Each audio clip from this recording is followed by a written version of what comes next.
As you can probably tell, I have a bit of a cold. Everyone around me had a cold, so I loaded up on zinc, vitamin C, echinacea, and Dannon yogurt to boost my immune system. And man, did I get a whopping cold. Such is life. Anyway, welcome to Quackcast 31.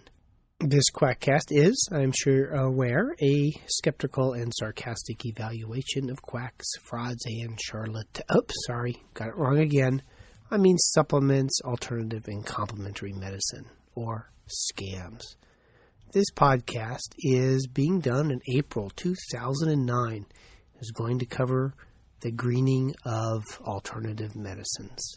This is brought to you as a side project of Puswell LLC, the publisher of the Persiflager's Annotated Compendium of Infectious Disease Facts, Opinion, and Dogma.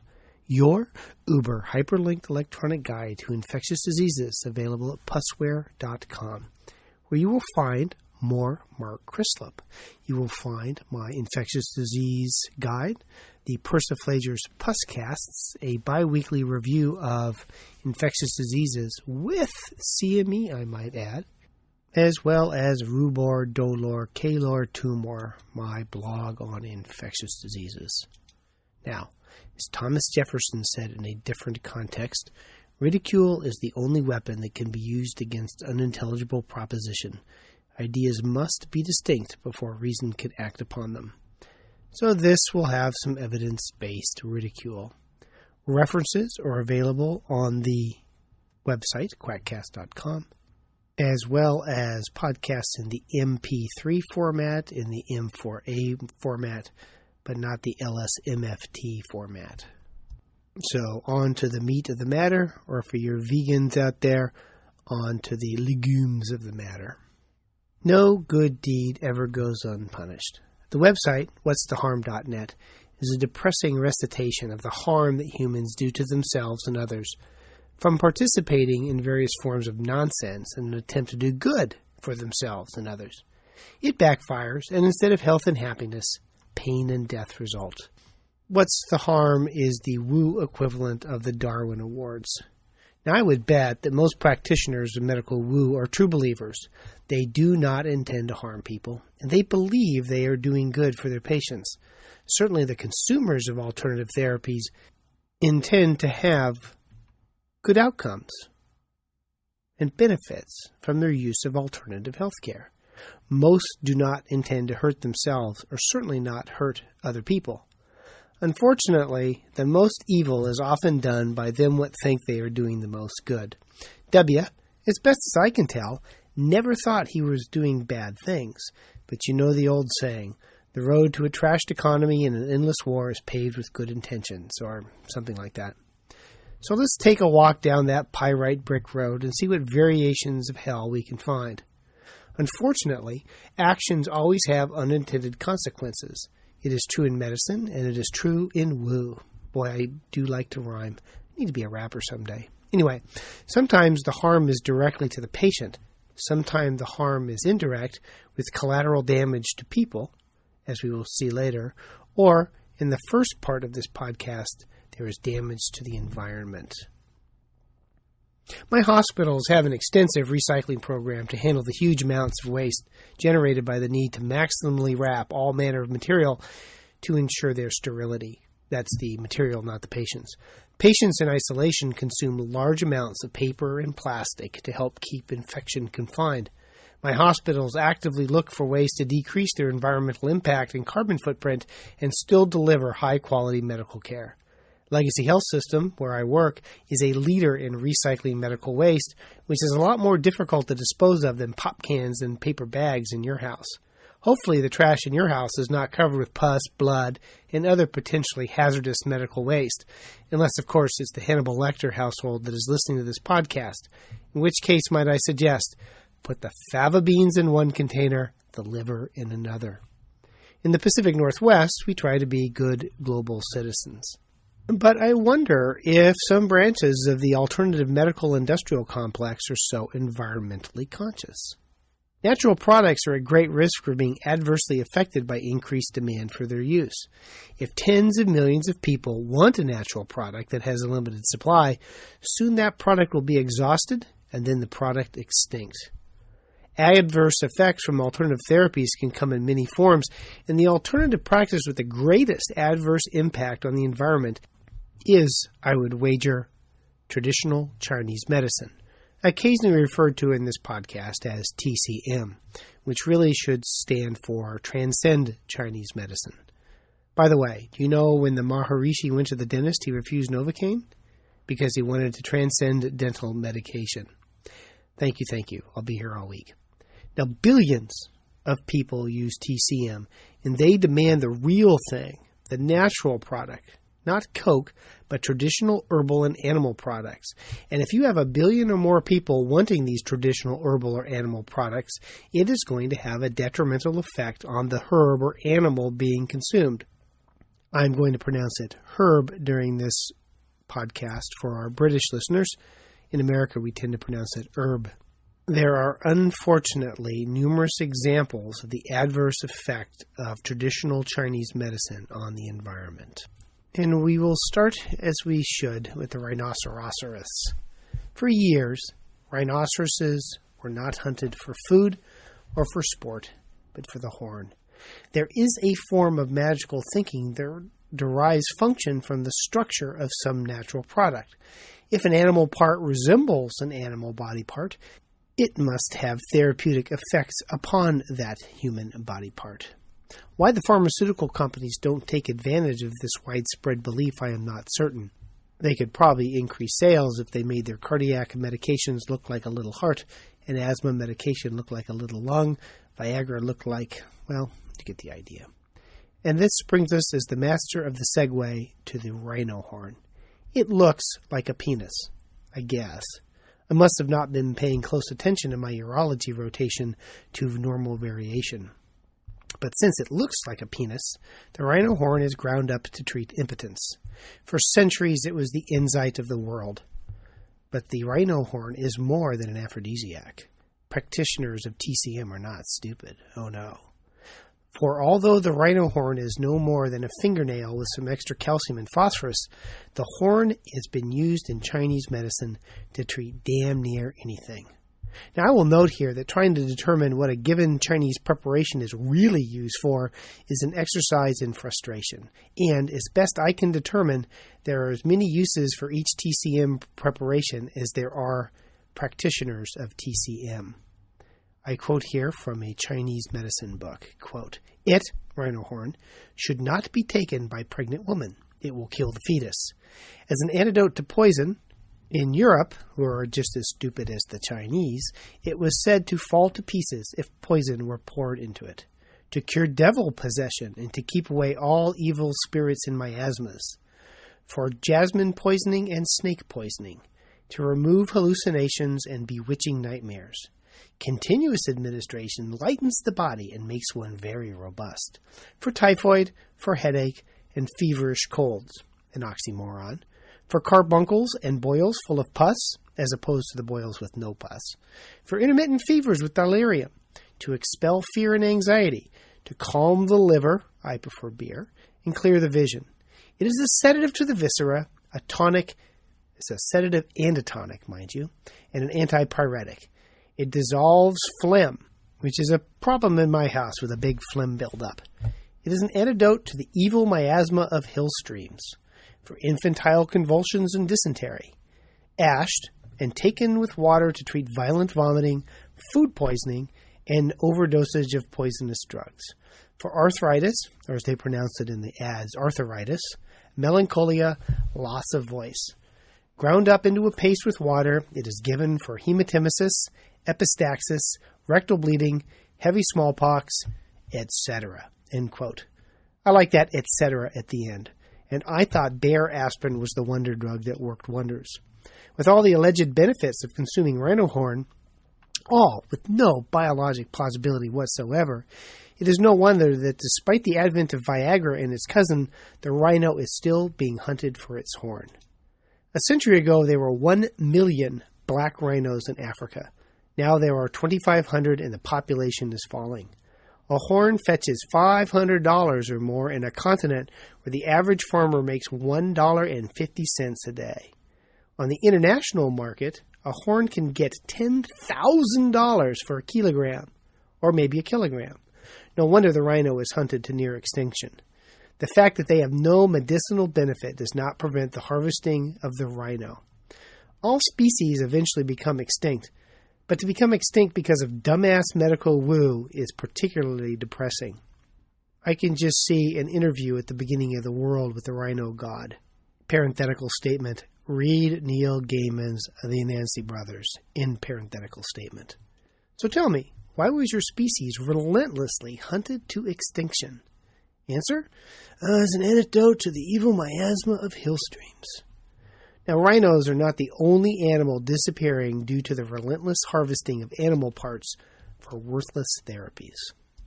How's about them tigers, or as you poo fans would call them, tigers? In 1900, there were 100,000 tigers in India. Now there are less than 5,000. China now has under 100 tigers, as they are hunted, killed, and chopped up into their constituent parts for innumerable worthless medical therapies, including, but not limited to, quote, a tiger's penis soaked in alcohol is said to increase virility, not of the tiger. Its nose suspended over the marriage bed is believed to increase the chance of having a boy, and its whiskers, not the boy, the tiger, are said to cure toothache, end quote. And they love those tiger bones, something I've noticed that a tiger cannot live without, as a treatment for arthritis, often served as tiger bone wine. Me, I prefer a good French Bordeaux, and I don't notice my joints aching after half a bottle. It is estimated that 14% of the U.S. has some form of arthritis, and if the numbers are true for China, that means there are probably at least 172 million potential customers for tiger bones. And there are also many outside of China who would use the therapy as well. That's a lot of tiger bones. It is no wonder tiger bones go for $400 a kilo, and each tiger only has about 4.5 kilos of bone in them. Quote, the usual dosage for tiger bone taken orally to treat rheumatic pain is 3 to 6 grams daily. At this rate, a daily user of tiger bone would consume 1 to 2 kilos of bone per year.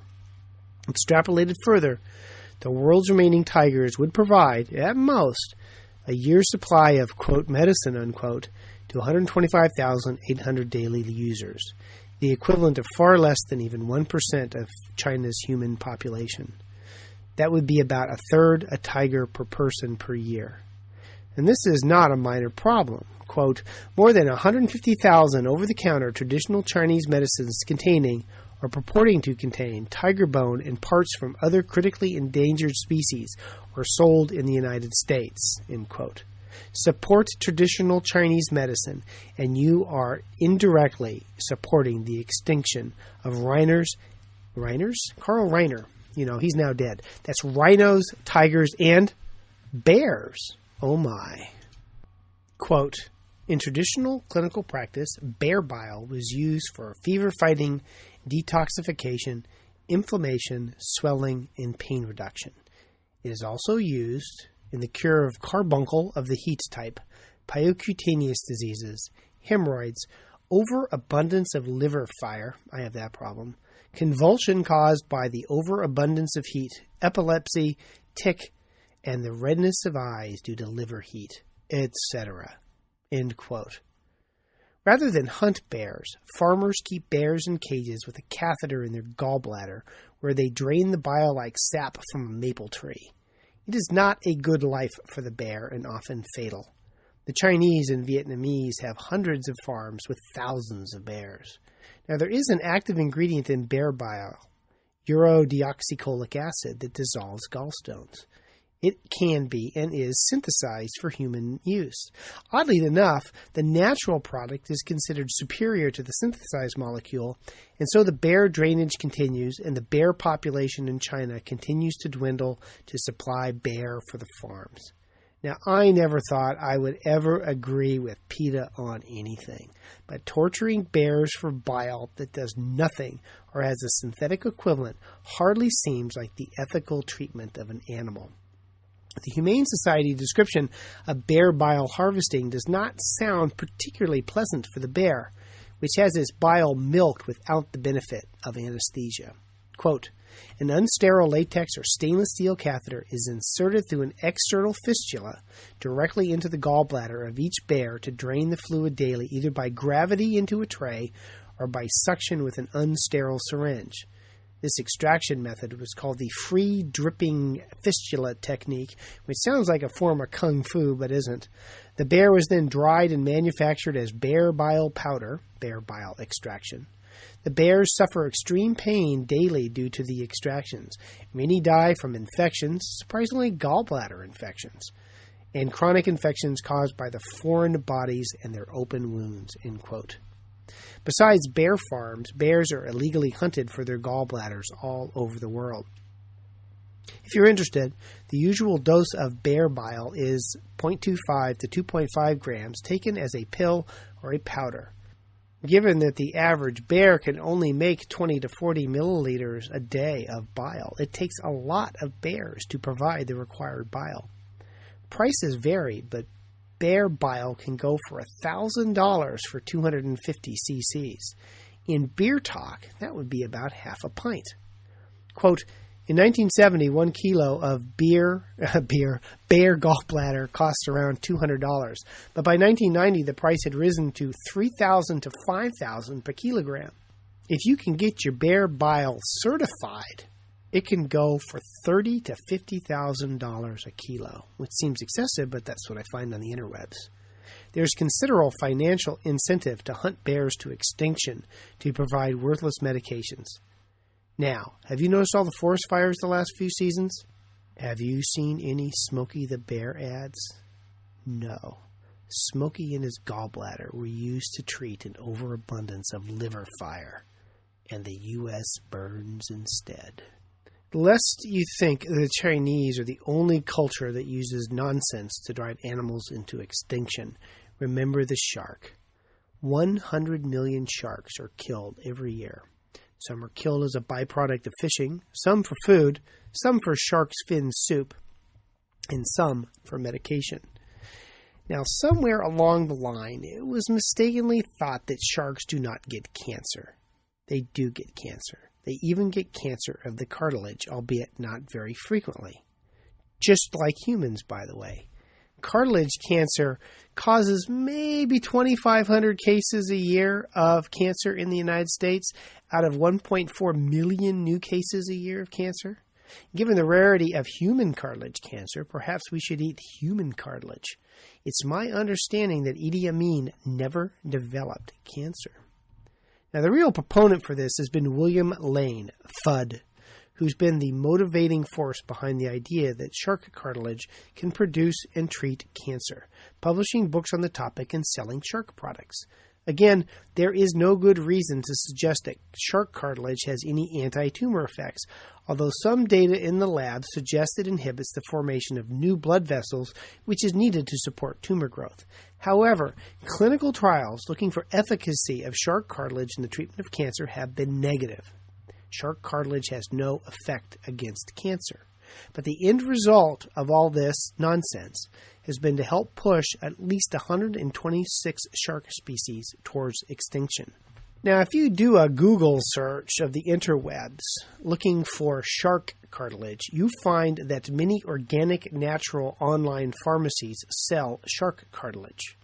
I bet you your local natural pharmacy does as well. I suppose extinction is natural and organic as all species become extinct, and supporting and profiteering from the extinction of animal species is also natural and organic. So, who cares if jaws are going extinct? How's about other animals? Let's go through some. The Saiga, S-A-I-G-A, antelope. Saiga antelope. These animals have been hunted for their horns, which are used to treat stroke, colds, high blood pressure, and, since rhino horn is both expensive and rare, a cheaper alternative to rhino horn.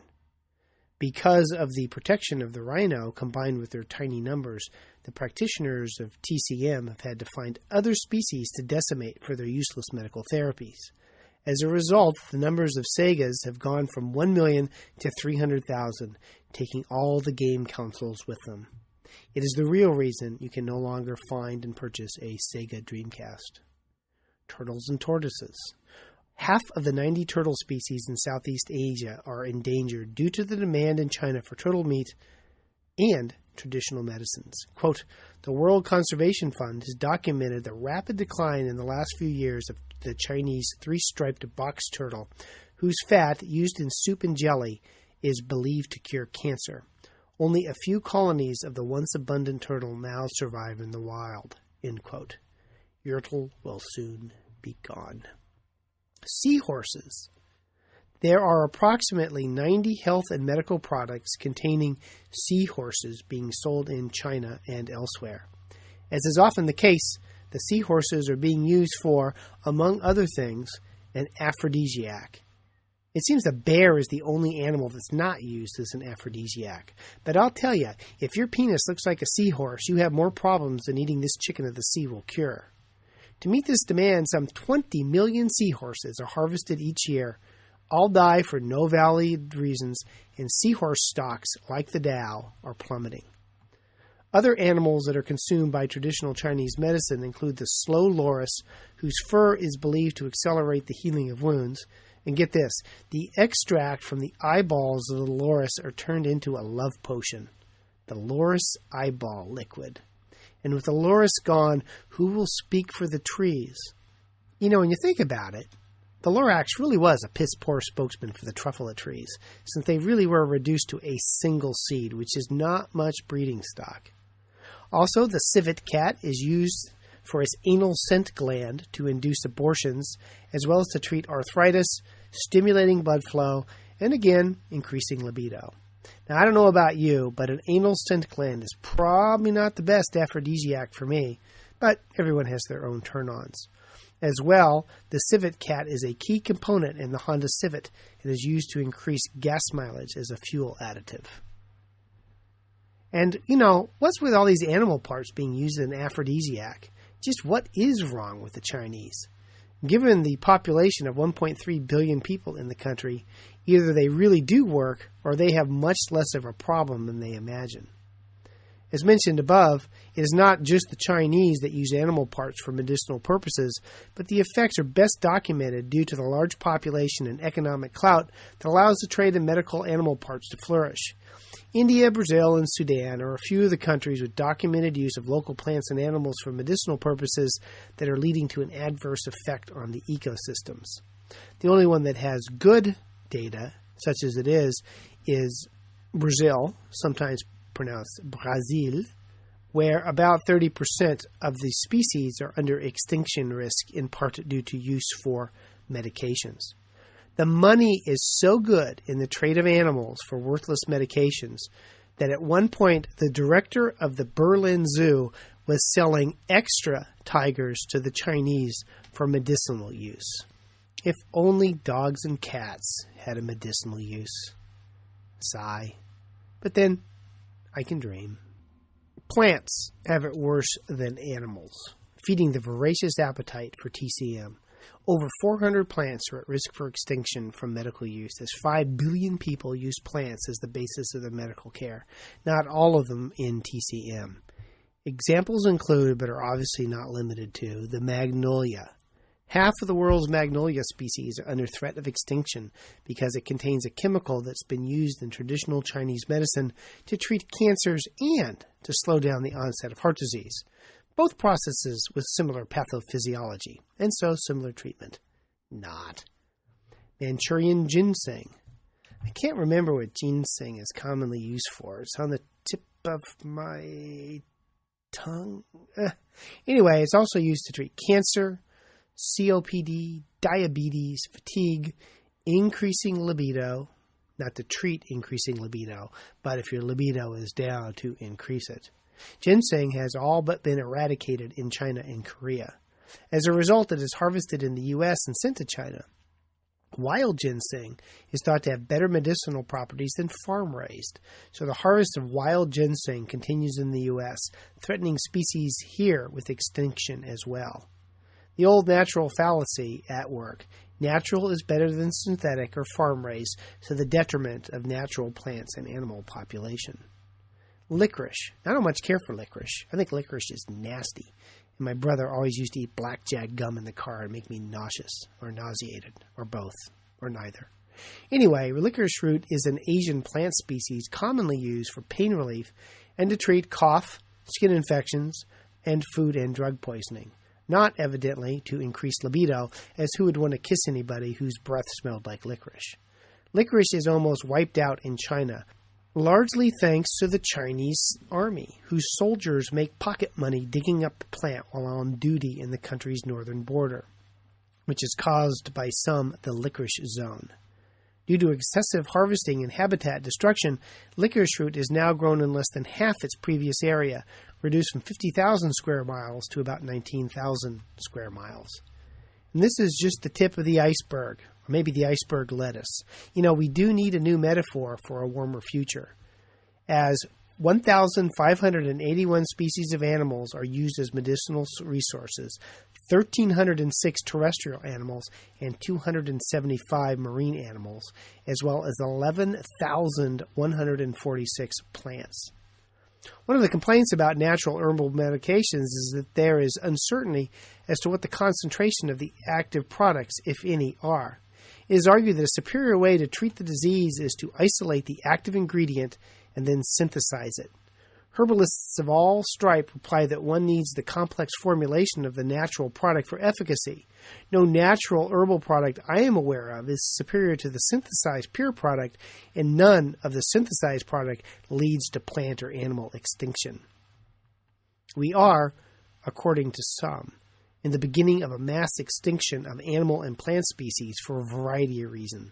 That we are wiping out ginseng and tigers and bears for the myth that they can cure and treat disease, that these plants and animals are dying because of magic, is evil. Some Chinese practitioners object to the interference and criticism of their practice, feeling it is racist for the West to put limits on Eastern practices that we do not understand. Quote, "In addition, we would like to point out that recent campaigns against the use of some of our medical resources, for example, tiger bones, bear bile, and rhino horns, have led to a negative stereotyping of our practice." Yeah, there's a positive stereotype to wiping out animal species. "As part of a scheme in recent history to cast the Chinese herbalists as the other, their use of animal material medica has been exploited in the past to devalue the Yao they use, and in the process, devalue and delegitimize their medical practice." End quote. Special pleading to allow the pointless extinction and torture of animals for worthless medical therapies. There is also a movement to make traditional Chinese medicine sustainable by using alternative worthless products instead of endangered medical worthless products. Some argue that the bear bile farms are helping prevent the bears from being hunted to extinction, sort of a greening of TCM. Traditional Chinese medicine is the Hummer of the alt-med world. Trying to sustain the irrational and sustain the worthless is itself irrational and worthless. Maybe it will be an unexpected byproduct of the adoption of science-based medicine that rhinos and tigers and bears could be saved from TCM-induced extinction. Perhaps the rational use of science will make TCM therapies go the way of acupuncture. Not a good choice. Now, which traditional Chinese medicine has gone away under science-based medicine? Anyway, one would hope that if science could demonstrate that the therapies are worthless and that there are synthetic alternatives, perhaps this march towards oblivion would be halted. It has been pointed out that the Pacific yew tree has been found to have Taxol, a potent anti-cancer medication. Rather than doing a once-ler on the forests, modern medicine isolated, purified, and synthesized the Taxol. The trees remain untouched. The cancer is treated. A win-win. Do the TCM folks have a similar success story? Or really, does any scam? Or do all they have to offer is the endless extinction of plants and animals? The one good thing about these preparations is that while the animals are being indeed hunted into extinction, most of the products that purport to have various animal parts in them probably do not. The nice thing about nutraceuticals, as they're called, especially those made outside the U.S., is that they do not contain the products that are on the label, and they also contain products that are not on the label. Chinese, Indian, and other supplements made outside of the U.S. have little or no quality control, so you never really know what is in the products you buy. In the U.S., there are some production standards, although no standards for efficacy, in the herbal concoctions that you purchase. They do not have to show that they work, that they are effective, just that they are not filled with fecal matter. With the exception, of course, of probiotics. Now, I do not have a reference for this because they were from poster displays that I saw years ago at the National Infectious Disease meetings, back before I started the Quackcast, back when I had an onion on my belt and nickels had bees on them, as was the style of the day, and I was trying to get to Shelbyville, but it was not called Shelbyville then. But I remember one poster, yes, I remember, where they compared the contents of a probiotic pill with what was on the label and what was isolated in culture, and sometimes they grew in the lab things that were not on the label. And there was another study, yes, I remember it, that demonstrated that it was not uncommon for the contents of probiotic pills to be dead. Yeah, I remember. Like I say, I don't have references for that, but I do remember the poster sessions.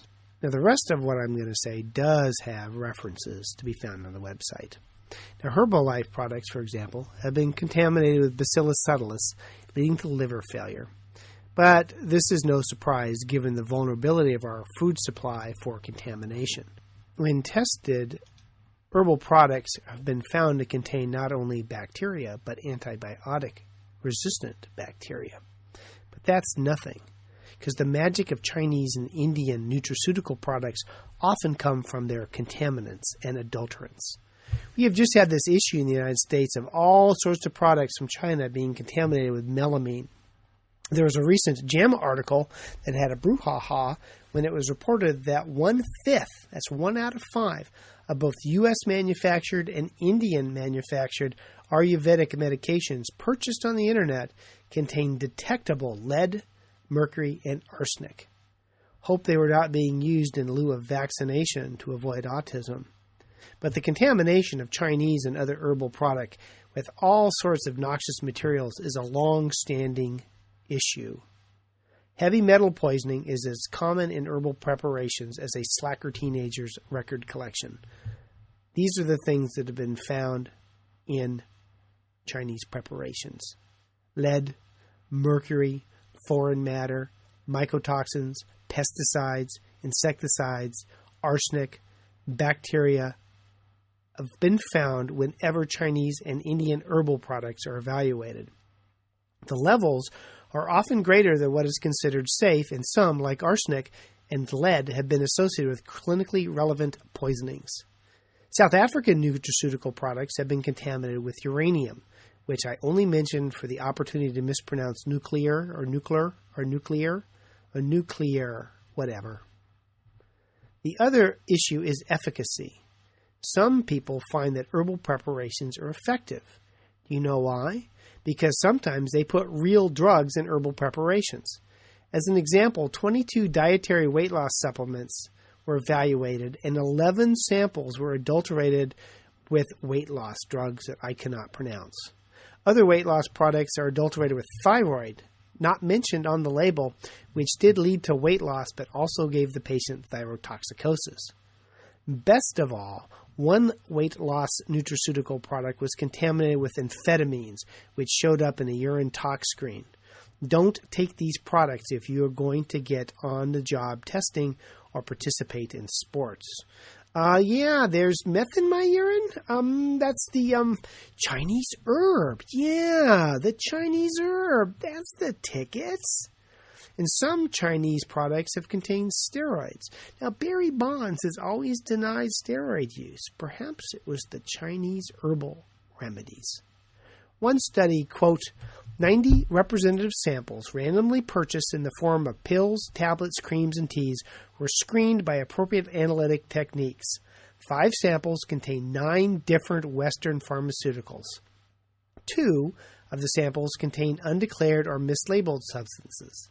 1 sample contained 2 pharmaceuticals contraindicated in people for whom the product was intended.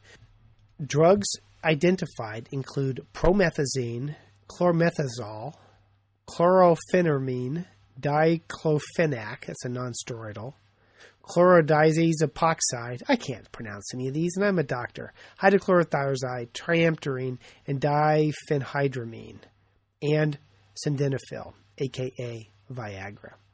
Maybe Enzyte really works, as one study found Viagra and related medications in natural and herbal erectile dysfunction products. I could not find if rhino horn product has ever been found to contain Viagra. But just remember, if you're going to be taking a natural medication because Viagra might kill you because you're on nitro, you may not be avoiding those products. Phenylbutazone, a potent anti-inflammatory not approved for humans, has been found in Chinese medications with the resultant wipeout of the patient's bone marrow. Does it make a difference? Maybe. One study found an association between taking Chinese herbs during pregnancy and congenital malformations, but they couldn't tell you whether it was the herb or contaminations in the herbs. And curiously, there's an association between the risk of bladder cancer and genital urinary cancer and being a Chinese herbalist, presumptively from sampling their products. You may dismiss this as evidence that the products may be dangerous. If so, you would probably not worry if those who worked at nuclear power plants came down with more cancers either. The widespread potential for contamination also puts the results of clinical trials that show efficacy of herbs in doubt. Maybe the alleged efficacy of Chinese herbal products is actually due to adulterations with real medications.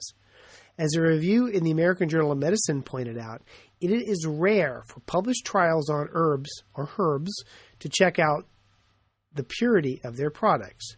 I shall now quote the article. Quote, "Documented characterization of herbal supplements in published randomized controlled trials is inadequate. Investigators may be unaware of the extent to which herbal quality control issues may detract from the value of otherwise well-designed clinical trials. The scientific and clinical utility of future herbal randomized controlled trials would be enhanced if authors provided evidence that the herbal products studied were of high quality." In other words, they may be giving you crap. If you PubMed contamination and herbs, you will get over 365 references, so I'm not going to review all of them. I have cherry-picked, given representative examples of the quality one finds in herbal preparation. One never knows how widespread the contamination is. These products are not routinely tested, nor are the manufacturing plants checked for safety, as the U.S. plants are, that have made peanut butter the safest food Americans can eat. God, another bad example. It appears that whenever these products are evaluated, however, they find significant rates of contamination or adulteration. And this puts clinical trials on the efficacy of all herbal products in doubt. It may be that taking herbal products is like dining in a radioactive garbage dump. I bet it's safe to say, however, that if you're taking these products, that the poisons just keep on coming. I wonder, in passing, how many kids whose parents blame metal contamination for their kids' autism have them on various and sundry herbs that are potentially far more contaminated than vaccines ever could be. And I would bet that them what don't eat a Twinkie or other processed foods because of the chemicals would have no issue ingesting, and this whole podcast is sometimes ingest, unregulated nutraceuticals with far more chemicals than a Twinkie. I mentioned this last one for my own amusement, as others don't seem to find it quite as interesting as I do. Water, of course, is an increasingly precious resource in the world, and will become more so as the glaciers melt that provide water to large numbers of people disappear with the glaciers. I have read that future wars in the Mideast are going to be over water, not oil. Now, it may take a lot of water to make a homeopathic concoction. I'm going to quote from the Australian Council Against Healthcare Fraud. Quote, "Homeopathic vaccines, a little bottle of water contains what the label describes as a homeopathic vaccine against meningococcal disease. As if that lie is not enough, the label also contains a claim that puts the product in breach of consumer protection and fair trading laws." Fair trading? That's fair trading laws. It says that this preparation is 200C, But if that is the case, then the manufacture of this single bottle would have involved 800 manufacturing steps, excluding packaging, that would have produced 495 liters of wastewater. To produce a single year's worth of vaccine doses would require 73% of the water needed to produce all the Coca-Cola consumed in Australia in a year. And I guess they drink a lot of Coca-Cola in Australia. I'm a diet guy myself. This would be the equivalent of taking a 50-minute shower with a low-flow shower head for each 200c vial of worthless homeopathic product. That is a lot of wasted water. Now, it has been suggested by others that, given the vast quantities of water needed to make homeopathic concoctions, perhaps they are not really making the preparations with the dilutions they say they are. Who knows? I sent a letter to one of the European homeopathic companies, Boiron, B-O-I-R-O-N, asking them how much water they used every year. They said they couldn't tell me because it was FDA regulated. So much for transparency. But I still wonder how much water they use to make up all the homeopathic preparations that they make. Plus, they have to rinse out the containers and pour it down the sink, which dilutes it more, making it stronger. I found this very scary report in the March 11th Skeptico, unquote. In the course of a 5-month inquiry, our teams tested the drinking water supplies of 24 major metropolitan areas for numerous homeopathic remedies, including arsenic, belladonna, kali carbonicum, I think she was an actress, and aurum metallicum. Despite multiple testing scenarios and despite using the most advanced and sensitive equipment available, we were not able to find even one molecule of homeopathic remedies in any tap water samples we examined. This means that the water we tested containing 0 molecules of, for example, arsenic would be at the maximum strength possible. Homeopaths believe this could present real risk to the American public, who could be unknowingly consuming many different powerful homeopathic drugs in their morning tea or coffee. Now, end quote. Many have mentioned to me that wasting water is the least of the problems associated with the silliness that is homeopathy, but perhaps it is their greatest vulnerability. It is, of course, one of them dare moral ethical questions as to where your responsibility ends. We recycle in part because there is a sense that we are responsible for our garbage even after we have thrown it away. A similar sense of responsibility is lacking for our carbon footprint, but is growing. I am old enough to remember what were perhaps more politically active times when one did not eat California grapes or Nestle's chocolate because to do so was to support companies that were evil. In part, I have accepted nothing, not even a piece of pizza, from a drug company in over 25 years because half the drugs costs go to support advertising. I think my patients should not have to subsidize the cost of my free pizza, and I do not think it is ethical for my patients to pay more for medications so I can get a free pen or other trash to add to the landfill. Everybody will draw the line as to where their responsibility ends at a different place. The bumper sticker reads, "Think globally, act locally." Want to help rhinos and tigers and bears? Don't support the practices that are driving them to extinction. Support your local traditional Chinese practitioner, and you may be inadvertently, or perhaps advertently, is that a word? Supporting the extinction of numerous animal and plant species. Irony abounds when natural products are taken by people who I would generalize are most interested in preventing environmental damage. The harm of woo can extend far beyond the damage we do to ourselves and to others. It can lead to extinction. As Clint said, it's a hell of a thing to kill a species. It ain't the vaccines that need greening. It's alternative medicine. So that's it. This is the end of Quackcast 31. Brought to you as a side project of Pussware.com, where you will find the Persiflager's Pusscast, a bi-weekly review of infectious diseases, where you can even get free Type 1 CME. This is copyright 2009, under the Creative Commons. References can be found on the show notes and linked at quackcast.com, as well as all the other Quackcast. Send your hate mail to knowitall@quackcast.com, and the odds that I'll answer it are practically nil. Feedback would be great as long as it's positive. My ego needs endless feeding. And to do that, go to iTunes and write me a 6-star review. Yes, a 6-star. If you think Zapha Bibelbrox had an ego, you don't know me. Now, because the world needs more Mark Crislip, not only do I have a Pusscast, I participate in the Science-Based Medicine blog about twice a month, and we're going to be having, Steve Novella is putting on a conference at which I will be a speaker at the Science-Based Medicine blog in Las Vegas, just preceding the amazing meeting in July. I'm going to be talking on Lyme disease. Also, read my blog, Rubor Dolor Calor Tumor, a blog about infectious diseases with occasional rat holes. The music is by my son when he was 12, improvising on the guitar. And now, if you'll excuse me, I'm going to go drink some tiger bone tea. Thanks for listening. Bon appetit. Bye.